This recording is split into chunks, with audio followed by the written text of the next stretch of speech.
Hello everyone, and a very warm welcome to another mixed media tutorial with me, Lisa Taggart, and this week we're carrying on with the autumnal theme.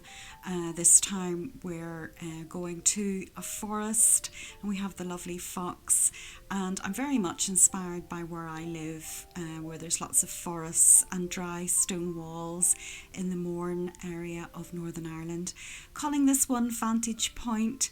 And if you're interested in how we created this, let's first of all take a look at the materials. This week I'm using the Paul Rubens watercolour card, which is a great one for water work and also for pastel work and blending, etc. We've got truffle, russet orange and graphite in the Elements ink pad. We have sand dune, acorn and Nocturne in the VersaFine Clair, and we have Distress Oxide and Lost Shadow. I'm using my pastel pencils, mainly the foxy colours there towards the left hand side, quite a lot of neutrals, browns, rusts, that kind of thing.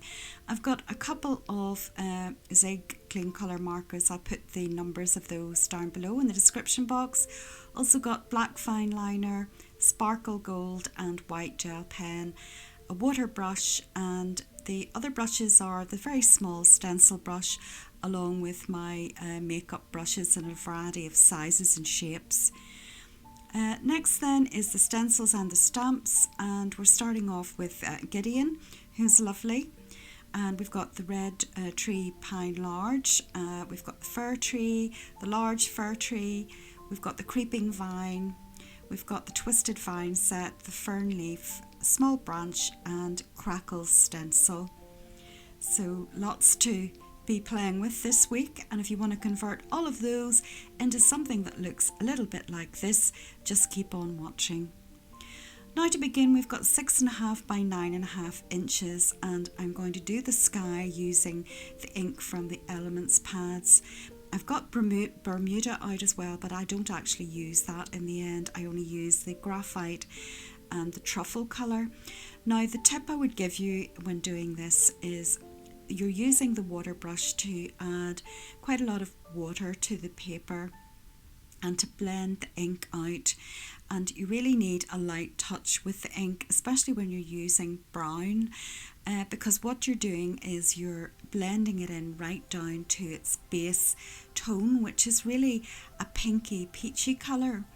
And so it's a tiny amount and it's being well blended in with circular motion of the brush along with the water, which is coming out and blending it. And then when we go to add the graphite on top for some stormy clouds, the paper will be damp, and that means that it'll blend nicely on top of what we've already done. And similarly with the trees, when I come to do the trees, I want to make sure that the paper is damp before I stamp the background trees so that they blend and blur into the paper and the background.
So I've used my brushes to add texture to the foreground, and now I'm going to place the fox.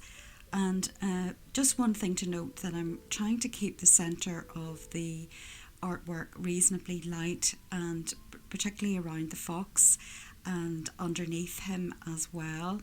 I'm going to create a line there just to ground him, but I'm going to build up the foliage around him and then add a little bit of a dry stone wall just underneath him to give him something to sit on. And as I say, when you're doing the texture in the middle of the painting, bear in mind that the fox is going to go there and you want to keep things reasonably light. As you can see, I've used these little handy makeup brushes to create lines and different strokes, and just all adds to the interest, and not everything is perfectly blended. And I just build it up gradually with the different colours. I'm using the orange colour now in the elements, and I'm very much mixing my ink pads this week. Obviously the oxide is used for a particular reason, to create that sort of misty effect, which I'm a bit obsessed with at the moment. But the other ink pads I've chosen are mainly because they blend nicely with the water, but also for their colours. And this orange one gives the autumnal look really that I'm after, and the acorn colour helps me build on that to provide solid stamping that isn't going to blur, unlike some of the trees in the background. So it's really a mixture of colours and different ink pads and different textures to add interest to the painting.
Now, unfortunately, the camera died, so I'm going to talk you through the next couple of steps. I simply took the Nocturne ink pad and stamped some more of those beautiful tiny little ivies just to build up the foreground. I also felt that it needed some trees here at the left hand side for some extra height, so I have another fir tree and the red pine tree just to draw your eye down to the fox. And now I'm going to use this lovely stencil to create the brickwork in the dry stone wall.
So to give that a bit more definition, what I've done is taken these pale brown colours and just added some darkness to the bottom of the stones.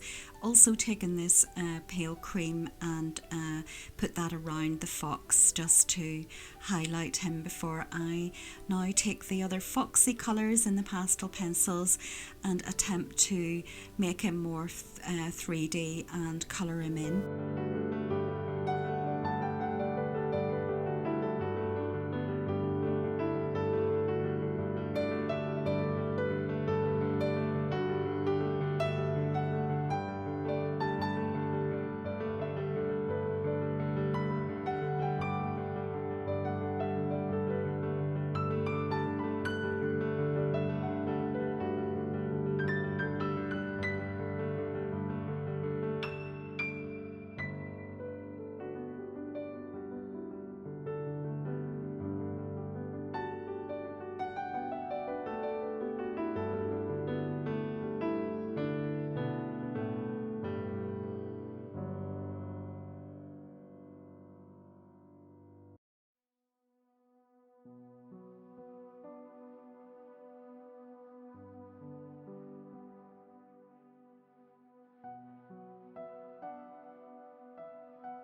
So friends, that's the picture complete for this week. I carried on with the blending of the white on his face until I was happy with his little fluffy parts on his cheeks, and just toned it down a little bit so he looked more natural. The other thing I did was I took my pastel pencils and added little dots here and there and a few little branches in the background just to add additional interest and liven it up a bit. A few little cream branches in the centre there and a few dots around them, etc. Just to create that liveliness in the picture that I like to do. This time it was using the pastels. So I hope you enjoyed the painting today and that it inspires you. Please consider subscribing if you haven't already done so. Hit the like button, leave me a comment, share the video. All that stuff is so important and very much appreciated. Also, why not become a member? I have a thriving little membership, which I'm so grateful for, and thank you for all of you who have joined so far, particularly to our lovely Facebook group. So if you're interested in that, check out the links below. Also, the shop links are there as well, where I have my artwork for sale and curated art supplies. But until next time, take very good care of yourselves, and above all, get creating, be brave, and enjoy the adventure.